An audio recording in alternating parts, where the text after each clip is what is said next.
ప్రదక్షిణం అన్న మాటకు అర్థం ఏంటి? దక్షిణం అంటే కుడి, వామ అంటే ఎడమ. ప్రదక్షిణం. దోషం అంటే చీకటి. దోషం అంటే ఏదో తప్పు అని కాదు. దోషము అంటే చీకటి అని సంస్కృతంలో. ప్రదోషం అంటే చీకటి పడడానికి ముందున్న కాలము ప్రదోషం. అలాగే ప్రదక్షిణం అంటే దక్షిణం అంటే కుడి. ప్రదక్షిణం ఎప్పుడూ కుడివైపుకు ఉంచి తిరుగుతాడు. ఎప్పుడూ కుడివైపుకు ఉంచి తిరగడం అంటే ఏదో తిరగడం కాదు. నేను ఇప్పుడు ఇలా నడిచొచ్చాను అనుకోండి, అప్పుడు ఈ రెండు మైకులు లేదా ఈ ఆసనం నా కుడి చేతి వైపు ఉంటాయి కదా. నేను ఇలా నడిచాను అనుకోండి, నా కుడి చేతి వైపు ఉంటాయి. నేను మళ్ళీ ఇలా నడిచొచ్చాను అనుకోండి, నా ఎడం చేతి వైపు ఉంటాయి కదా. అలా ఒకసారి వెళ్ళినప్పుడు కుడి చేతి వైపుకుంది, ఇలా తిరిగి వస్తే ఎడం చేతి వైపుకుంది. అలా రాకూడదు. అది పరమ పూజనీయమైన వస్తువు. దాని చుట్టూ తిరిగినంత మాత్రం చేత అది నీకు శక్తినిచ్చేయగలదు అనుకుంటే మౌనంగా 3 మార్లు తిరుగుతారు. ఒక్క మారైనా చాలు. కల్పం ప్రకారం 3 మాటలు.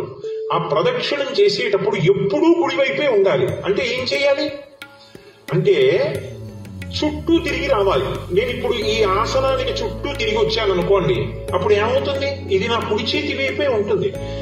కోటేశ్వరరావు గారిని వేదిక మీదకి రావాల్సిందిగా కోరుతున్నాం అన్నారనుకోండి, నేను ఇలా వచ్చి ఇలా ఎక్కకూడదు.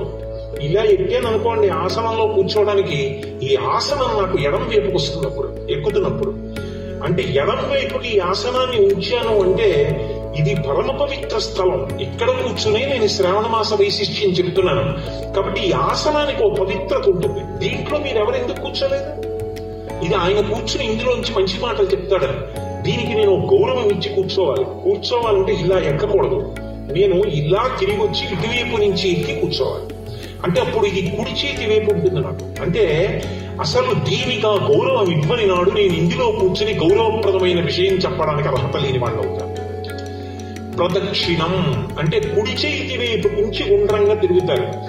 దాని చుట్టూ తిరుగుతున్నాను అనుకోండి. ఇప్పుడు ఈ ఆసనం చుట్టూ తిరిగాను అనుకోండి, నేను ఇలాగా కుడి చేతి వైపే ఉంటుంది. నేను తిరుగుతున్నప్పుడు కుడి చేతి వైపు ఉంచాను అన్న మాటకు అర్థం ఏంటంటే అది పరమ పూజనీయమైనది అని గుర్తు.